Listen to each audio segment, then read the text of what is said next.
Here at the 12th, Fred Couples has seen his 6-shot lead cut to 1. But he has this for eagle. And through no fault of his own right there. Mark, this is not that tough from here. I mean, it's a little bit downhill, but it's his speed has been really good today. I expect him to hit this putt very close. Well, it really gets quick toward the end. It's falling away toward the water to his left. It's going to be left to right first, downhill, and then it just gets really racy. So we'll see how good his touch is, Kurt. This is very important. He hit some good long putts yesterday. Where he really struggled was, 10 to 12, 15 feet for birdie.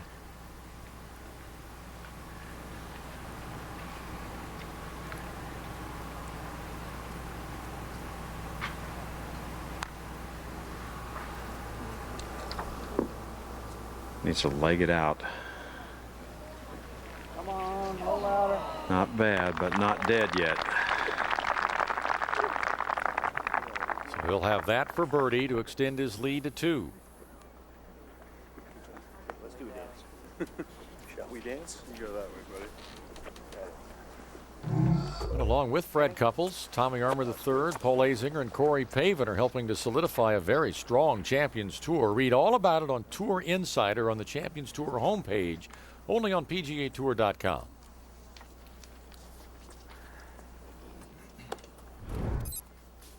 Let's go back some 27 years. Take a look at Fred Couples' first win on the PGA Tour, the 1983 Kemper Open. Didn't have a very good final round.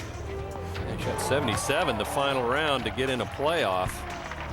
Playoff with T.C. Chin, Barry Jekyll, Gil Morgan, and Scott Simpson. 50 must have seemed like a long way away back then. No gray hair. Here's a look at his credentials. What do you think? Is Fred Couples a Hall of Famer? I think he's just shy of being a Hall of Famer. If he'd had a healthy back all these years, he'd be a lock, because I think he would have won probably 10 or 15 more times. What do you think, John? Well, he got a Masters, 2 Players Championships, and then his international play, Ryder Cup, and with the President's Cup. I think he's got an outside shot at it. Mark Lai, would he get your vote?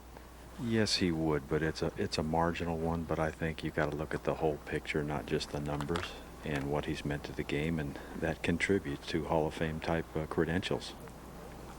You have to wonder even about, the overall popularity of Couples. I mean, he's just been a really popular player for 30 years. Don't you think now, too, that you have to give a lot of weight to the Players' Championship? Best field of the year. It's the great golf course. Strongest field in golf, really, at the Players' Championship, and he's won it twice. So that's very impressive. I don't know. I mean, he's my era. I think he's one of the great players the last 30 years. I think his back really held him back. You went the other way, right? Big win here, though. This could extend his lead to 2. Really confidence-wise, too. This is a big putt for him. He'll make birdie if he makes it. It gives him confidence. This is still a little bit downhill. It's not an easy putt. Should bode well for him the rest of the day if he can get it to go.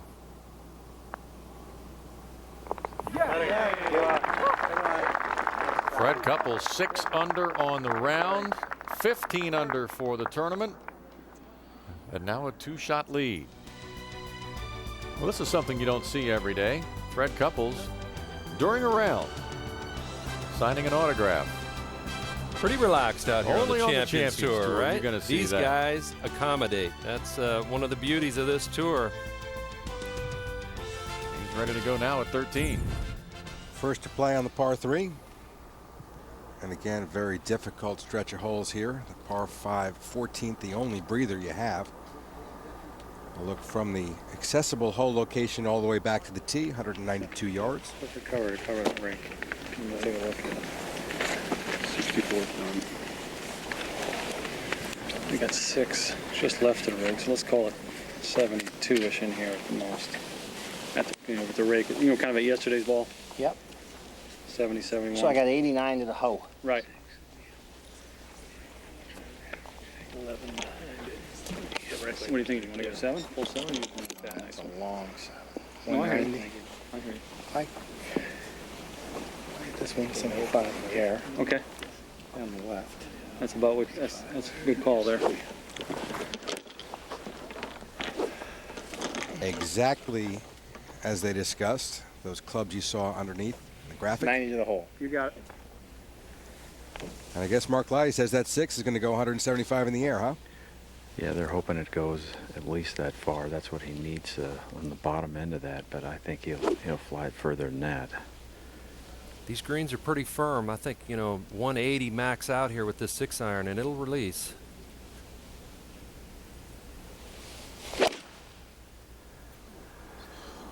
Just flushed it, just left the target. Roll right. Roll right.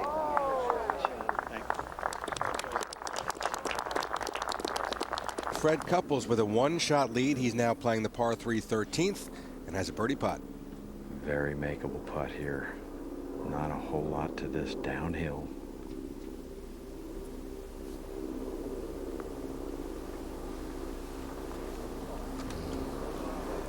Little misread. Yeah, he never had that online. I think that was a misread as well. Easiest hole on the golf course today.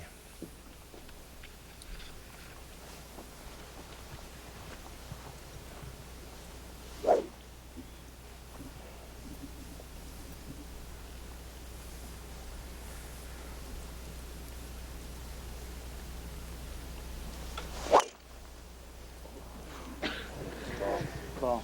Thanks. Good strike to the right side. Fred Couples getting ready for his second shot into 14.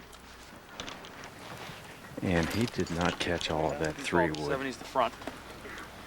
Pins on 11 over on that front left. Got 215 to that bunker. And you got 240. Kind of carries the bunker. Okay. Nice 5. That's what we hit this morning from about the same spot. A little cooler this morning, but you still had another 15 yards. So Kurt, looks to me like he just wanted to play this as a 3-shot hole from the tee. Yep, I agree with you. I think he just didn't want to make that big mistake in the lake left trying to force driver down there. And I think earlier today he birdied playing this hole as a 3-shotter. Mark, are there leaderboards out there? Does he know the situation? He does now because his caddy asked how he was doing, but they had no clue until the last green. There are no boards out here.